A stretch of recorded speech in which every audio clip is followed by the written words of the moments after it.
ঈদের জামাতে উপদেষ্টা আসিফ ইমামের পাশে কেন দাঁড়ালেন, এটা নিয়ে আজ বাংলাদেশের মানুষ অনেক ট্রল করতেছে। ঢাকার বাংলাদেশ চীন মৃত্যু সম্মেলন কেন্দ্রের পাশে পুরনো বাণিজ্য মেলার মাঠে সোমবার ঈদ উল ফিতরের নামাজের আয়োজন করে থাকে ঢাকা উত্তর সিটি কর্পোরেশন ডিএনসিসি। এখানে উপস্থিত হয়ে নামাজ আদায় করেন সরকারের উপদেষ্টা আসিফ মাহমুদ।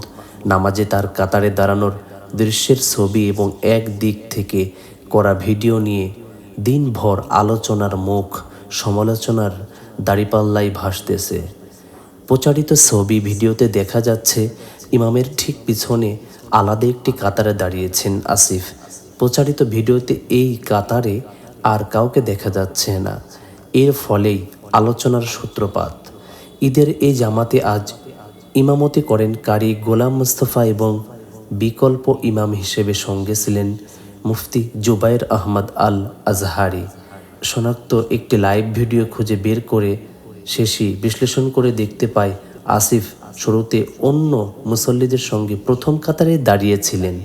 নামাজ শুরুর আগে ইমাম সাহেব নামাজের জন্য সবাইকে দাঁড়াতে বলেন। বিকল্প ইমাম মুফতি জুবায়ের আহমদ আল আজহারি তখন ইমামের হাতের ডান পাশে একটু পেছনে দাঁড়ান। মাইকে প্রথম কাতার থেকে যে কোনো একজনকে ইমামের বাম পাশে একটু পেছনে দাঁড়ানোর আহ্বান জানানো হয়। কয়েকজনের পরামর্শে আসিফ সামনে এসে দাঁড়ান। ভিডিও দেখে এটা নিশ্চিত হওয়া গেছে যে আসিফ শুরুতেই নতুন কাতারটিতে এসে দাঁড়াননি, ইমামের আহ্বানে এবং পরবর্তীতে অন্যদের পরামর্শে এসে দাঁড়ান।